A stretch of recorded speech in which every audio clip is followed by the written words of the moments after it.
All right, good morning. Welcome everyone to assignment 6, our logo design project. We are going to be leaving raster images with this project and using instead vector images. So to showcase that, I'm going to start in Photoshop, and if you want to do this with me, you can. We're going to sketch digitally. I'm going to say File, New, and because Photoshop is primarily a raster program, we have to set up our file by saying File, New, in terms of a pixel grid. So I'm going to pick an 8 by 10 inch physical sized grid that is filled with 350 pixels per inch, and that's our standard print size. And I'm just going to call this assignment 6. Oh, I need my name in there, of course. And we are going to submit sketches. They don't need to be digital sketches. They can be from your sketchbook, but this will be my assignment 6 sketch, or sketches. But I'm going to call this, after that, raster, because I'm doing this in a pixel-based program.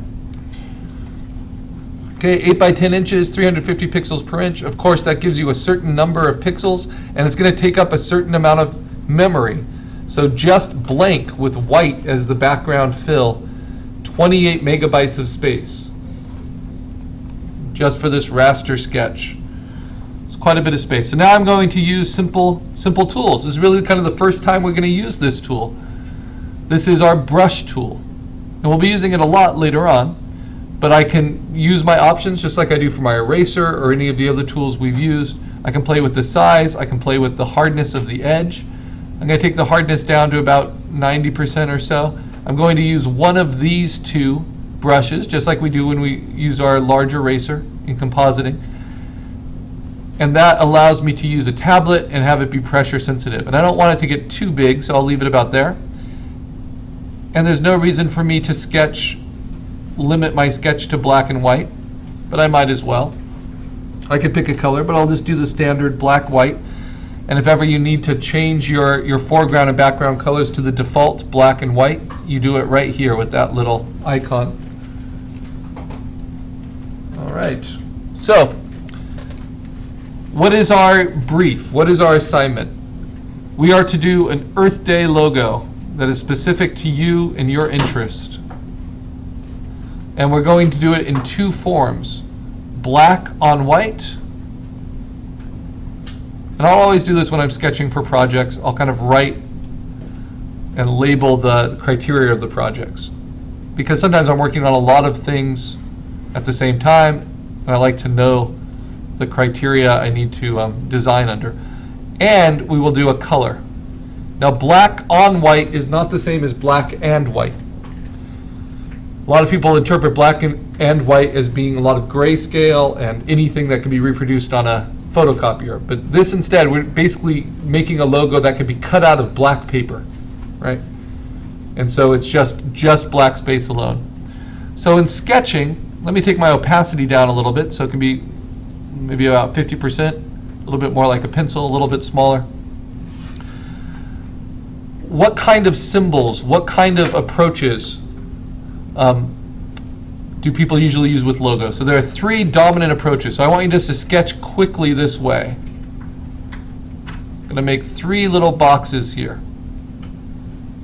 They're not the same as storyboards. These are little thumbnail sketches, but I'm going to label each one. My first approach is going to be maybe the most common in logo design, a symmetrical design, okay? Which means that it will match, at least in bisymmetry, side to side. Sometimes more than that, in radial symmetry from all edges. The next type of design I'll try is a dynamic approach, which feels more gestural, has movement flowing through it, isn't so centered. So we could also call this symmetrical design a central design, and dynamic is flowing, moving. And then the last, this will be a little trickier, but it's a lot of fun to play with, especially with black on white designs. We're going to play with negative space.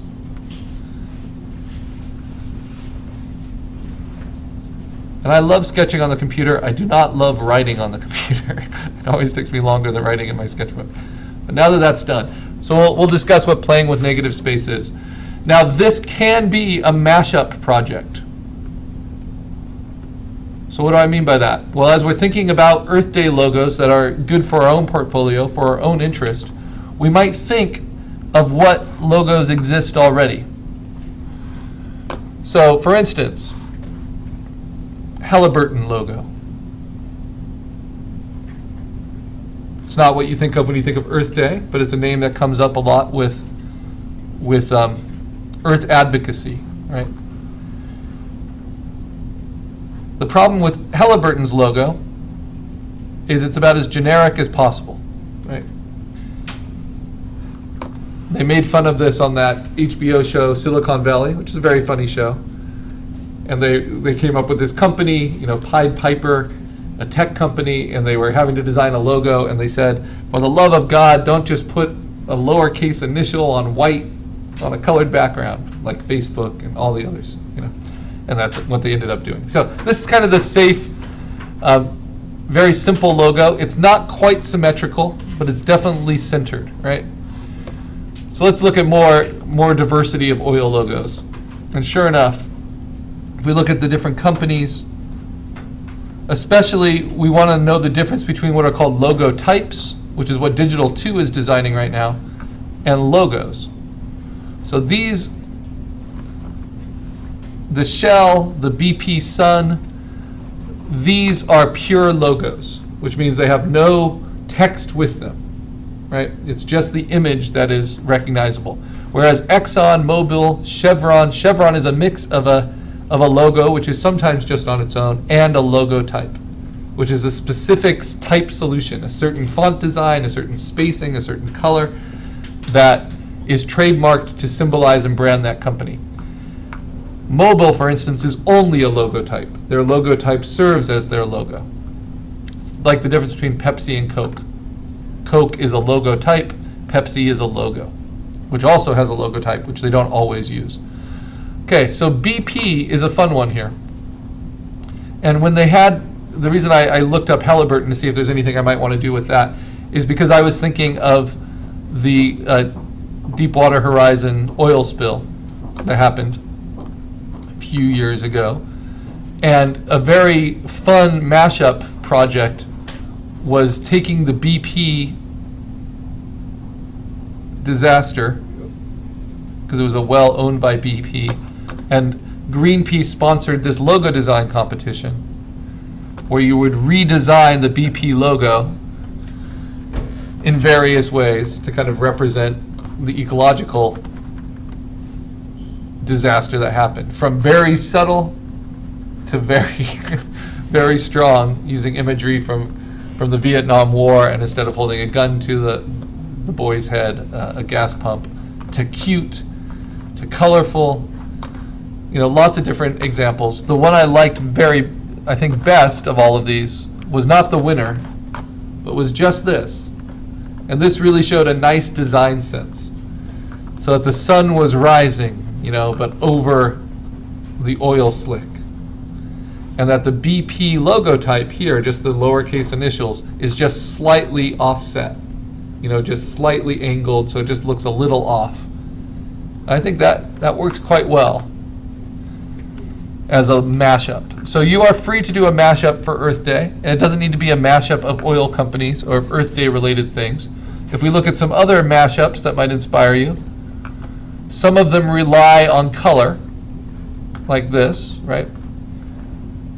But you see how incredibly iconic these two shapes are and how they work together, mean their own content, their own thing. I don't have a lot of knowledge of cars, but I know this is like a Thunderbird with another type of car put together. Pegasus with the Thunderbird wings. Pretty nice. Or maybe that's like a gas station logo or something. The Pegasus. Mustang logo, that's it. Very good. So this is like the Hyper Mustang, the Mustang on fire. Mashups don't always have to be super dramatic. They can be subtle. And this isn't a mashup of two known logos, but it's a mashup of two symbols, right? So you have a female symbol here, very elegant, and then you have the question mark, and then they work together to have this new meaning, like, are you or are you not pregnant? Clever use. And then maybe the first mashup I really paid attention to was in the movie Superbad. And here is a t-shirt that one of the lead characters was wearing, which combines a Star of David with the Superman shield. Superman indeed was designed by two Jewish immigrants, people from an immigrant family. So yes, I think that makes a lot of sense. All right, so mashing up can be a lot of fun, and you can also put your own kind of design sense into it, but also feel free to make up your own versions, and maybe it's completely original.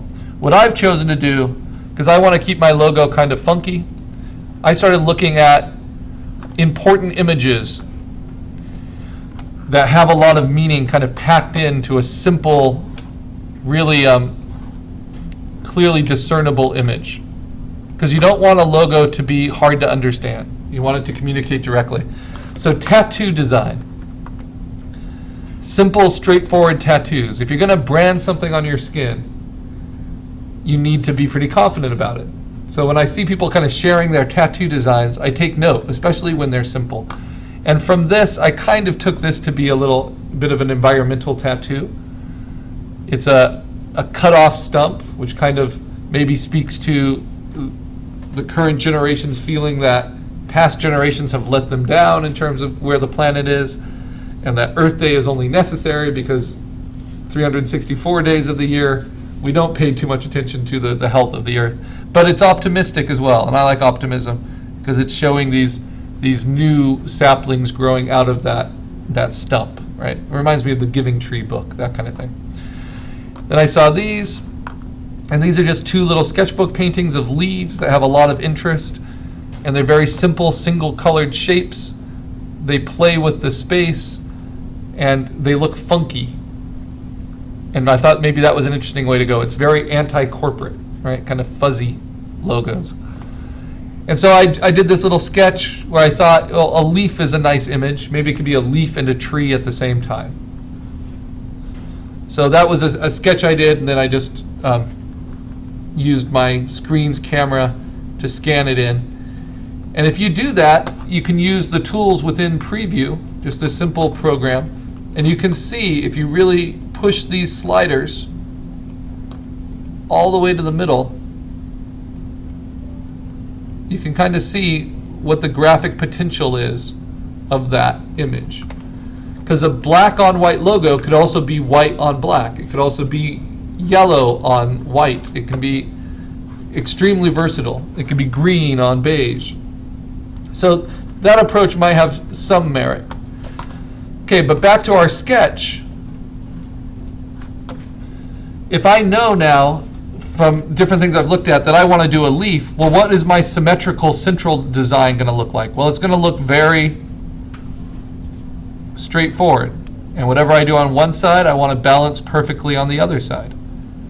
So I might do a leaf like this, and if I want it to be like a leaf like a tree, I might do the trunk here, and then I might have shoots out like branches, just like this.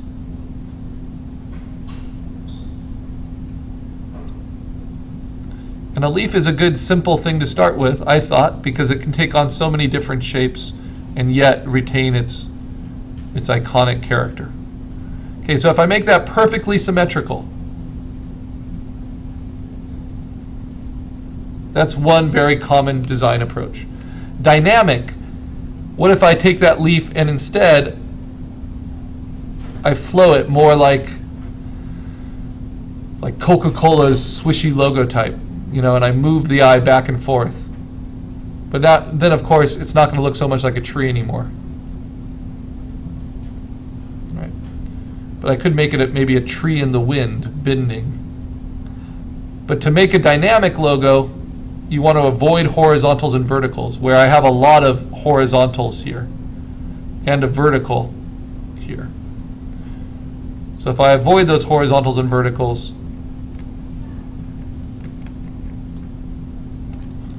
I even want to avoid it as the branch or the leaf trunk hybrid, even where it's coming into the